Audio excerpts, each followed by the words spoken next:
Hey, after the new Marvel boss, Brad Winderbaum, I'm sure you've already heard the big news about Cebulski leaving, which creates a hope for the betterment of Marvel Comics.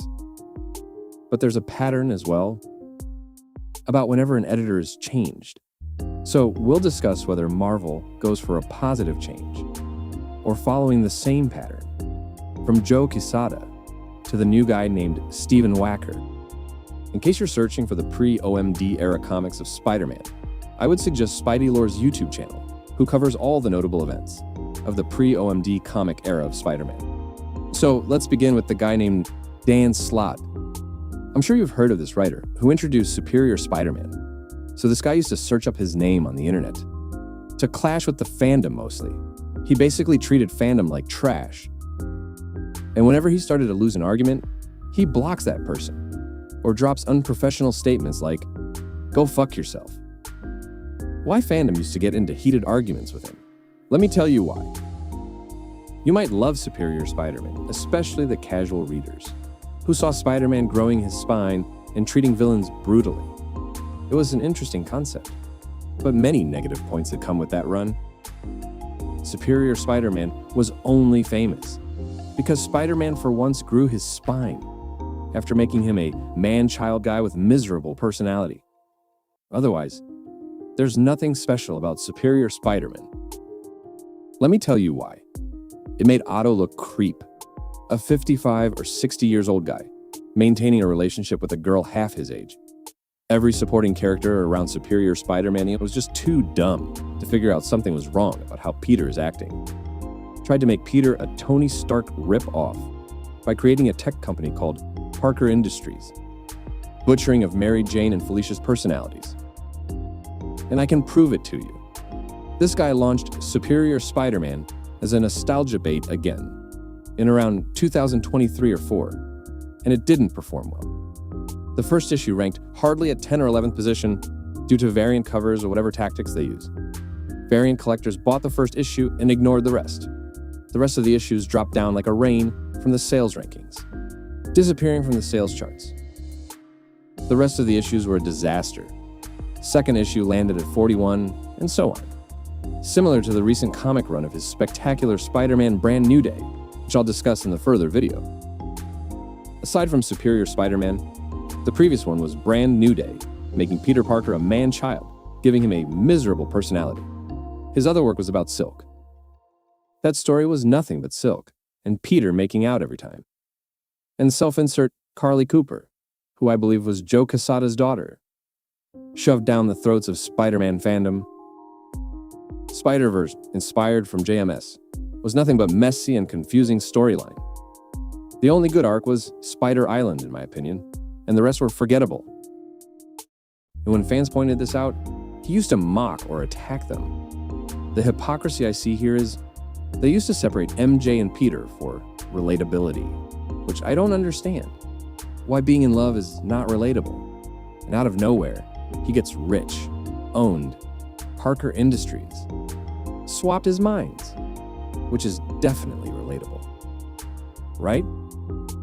The only good thing came out of Dan Slott was Spider Island and Renew Your Vows. Although the main purpose of Renew Your Vows was to shut marriage fans' mouths, but it was better than nothing. Later, the tables have turned on Dan afterwards, and based on my research, that guy shifted to Fantastic Four. And his story didn't go well with the sales. His majority of the excuse was the sales debate, ignoring how big Spider-Man is, which can be sold just by telling the franchise's name. After the Fantastic Four, he couldn't hide behind the sales excuse. Now his recent run of Spectacular Spider-Man Brand New Day had similar or even worse results than the nostalgia bait he threw at us. It was so bad that Dan had to beg the same fandom, who he mocked and used to have heated arguments against, treating them like trash. The original issues were a total of 5. If it performed well, it would have gone up to 9 to 12 issues, but the way it's performing, I doubt they even let it complete up to issue 5. Many of you have high hopes from the new editor, and I don't blame you, but we have to look at the past and see if he's worth it or not. Marvel's usual cycle of editorial changes comes with constant negativity. Joe Quesada's mess handed over to Alex Alonso both had the same mindset. So instead of fixing the mess, he doubled down and later fired or resigned in 2017. Cebulski took over to clean his mess. Again, the same mindset or vision as Quesada. So he also doubled down and created more mess. And now he is replaced with Stefan Wacker. Given by his history, it's not really positive. He also has the same mindset, fought with JMS when he pointed out how one more day caused the decline of sales, strongly defended Quesada's vision of status quo of Peter, yada yada. But that was years ago, over a decade ago. His mindset can be different now. Who knows, noticing the sales, and given how weak Marvel's position has become, he might have some sense now. But that's just my hope, or personal opinion. I can't judge him now, until he makes decisions, which we'll see probably in late 27 or 8. If he has the same mindset as the previous editors, Marvel is done for. And I can already predict the next editor, which will be Nick Lowe, since Marvel likes butchering their characters and all. But again, it's too soon to judge. I'm just guessing what ifs here.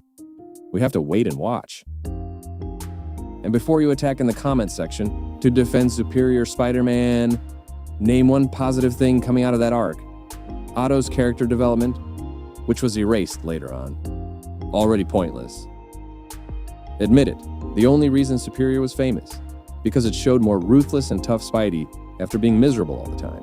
And lastly, if ASM 1000 bait flops, it will most probably be the final nail in the coffin for Marvel Comics. They have nothing to offer. Remember one thing, don't give in to their desperation. Keep avoiding buying ASM or any mainline comics you love getting butchered. Vote with your wallets. Be immune to baits until you see a big, permanent change. If things keep going like this, who knows? Maybe next is Nick Lowe. If you tell any comic fan that Cebulski will be replaced in 2 or 3 months ago, they'll laugh it off, not believing you. But results are in front of you. Voting through your wallets do wonders or miracles. So keep avoiding it to see more. Before I end the video, let me predict the future of Marvel Comics. They'll get desperate for your favorite mainline comics, doing the temporary reversible changes to stable the sales. Obviously baits, which they'll undo. It can be big. It can even tease MJ and Peter marriage. Who knows? But don't fall for that. Because behind the curtains, someone's seat is in danger. And they are trying their best to save it. Remember, we not only want the marriage, but a permanent one. A stable one. And in my opinion, the best way to do that is to reboot everything. To one more day for me. Until next time, whenever that be, take care and goodbye.